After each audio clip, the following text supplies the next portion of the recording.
The United States has traditionally placed a significant amount of importance on the use of sanctions as a diplomatic instrument. For instance, during Russia's invasion of Ukraine, the administration of President Biden swiftly imposed a series of severe economic sanctions on Moscow and enlisted the cooperation of other governments to participate, of which other nations also joined in. Because sanctions are employed as a temporary measure between worthless diplomatic pronouncements and hazardous military operations, it should not come as a surprise that they are a common approach for American leaders. In fact, it is not unexpected that sanctions are a common tactic. On the other hand, it appears that the time of effective American sanctions may be coming to an end. What does it mean for people who the sanctions were designed to protect now that this golden age of sanctions is coming to an end? And why exactly did it end? Welcome to Around the World, and today we will be talking about the reason why American sanctions are no longer effective. As Washington has grown more reliant on sanctions, many rogue governments have fortified their economies to withstand them. They have been persuaded to do so in particular by three occurrences that have arisen over the course of the past decade. With the goal of economically isolating Iran, the United States severed ties with SWIFT, the global messaging system that facilitates nearly all international payments, in 2012.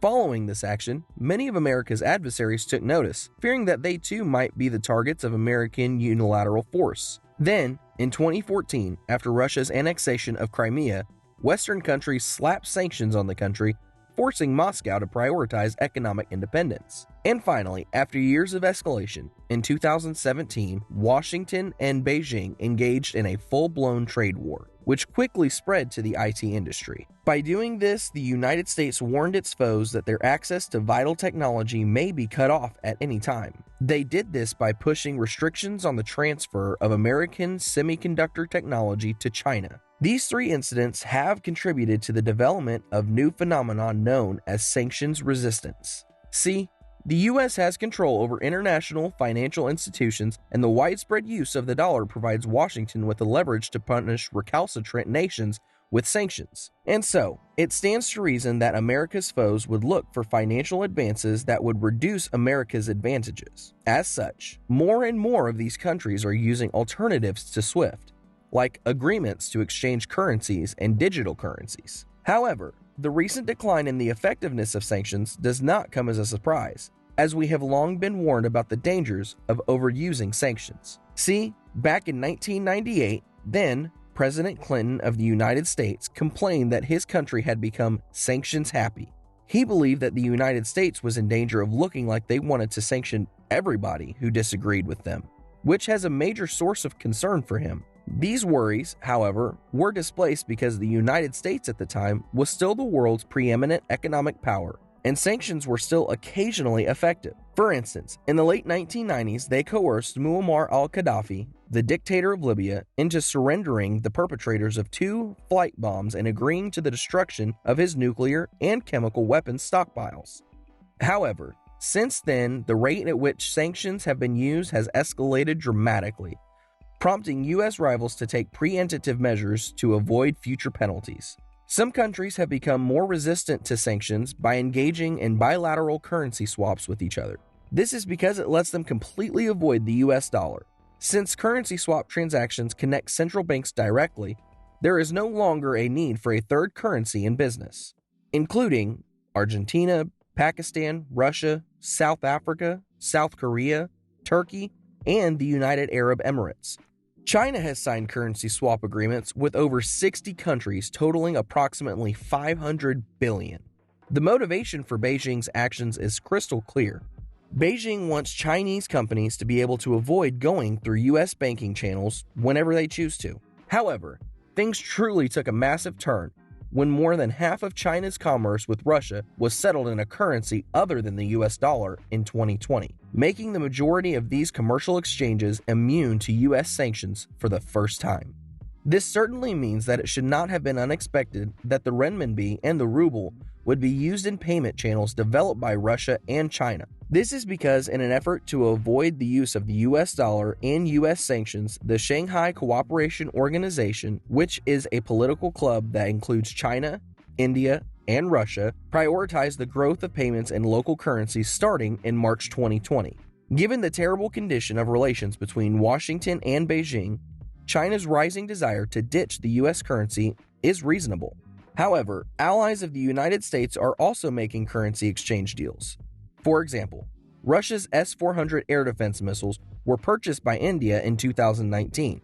U.S. sanctions would have been warranted had the $5 billion deal gone through, but a deal between India and Russia to swap currencies that had been on hold since the Soviet era is now back in place, and as such, India paid for the Russian missiles via a combination of rubles and Indian rupees, circumventing U.S. sanctions that could have been used to halt the deal. To protect themselves against sanctions, many nations have established alternative payment systems to those based in the West. The use of Western banking networks, especially SWIFT, means that countries are not immune to sanctions. As such, the United States' nuclear option in imposing sanctions is to cut off a country's access to SWIFT entirely. Although it has only been deployed once against Iran, the move worked excellently.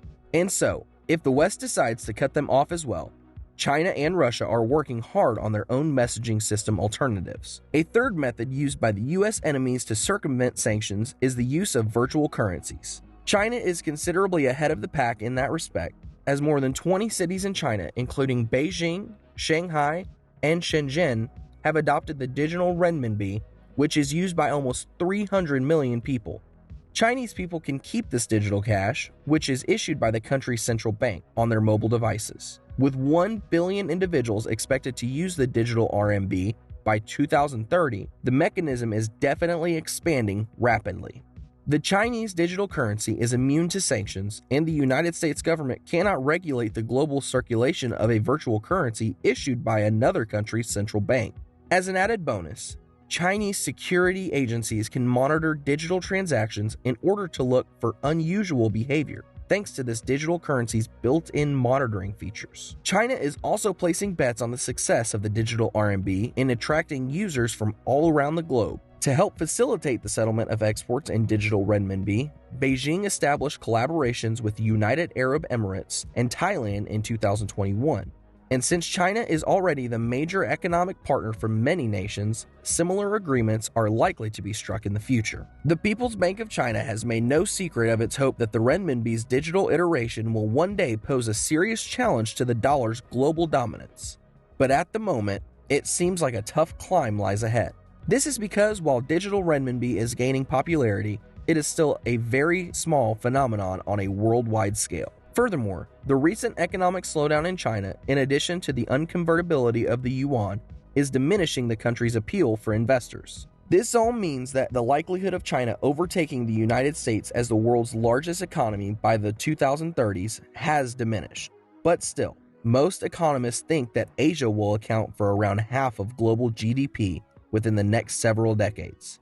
A local digital currency will be quite appealing under these conditions. It is possible to reason that the majority of the United States sanctions would soon be counted as irrelevant. This would give credit to President Clinton's worry and pose a threat to the authority of the United States all over the world. With these methods for getting around the U.S. sanctions, it is now evident that it is not only possible, but is easy to circumvent the U.S. sanctions. For many, this stands as a good thing as it provides a more balanced power dynamic for the world, but to others, it's the end of an era and can only be plagued with war. As seen in the Russia-Ukraine war, where the sanctions placed on Russia have done little to nothing to reduce intensity of the attacker. Thank you for tuning in to Around the World. We hope you enjoyed today's video. Please remember to like and subscribe and hit that bell notification icon. And until next time, bye.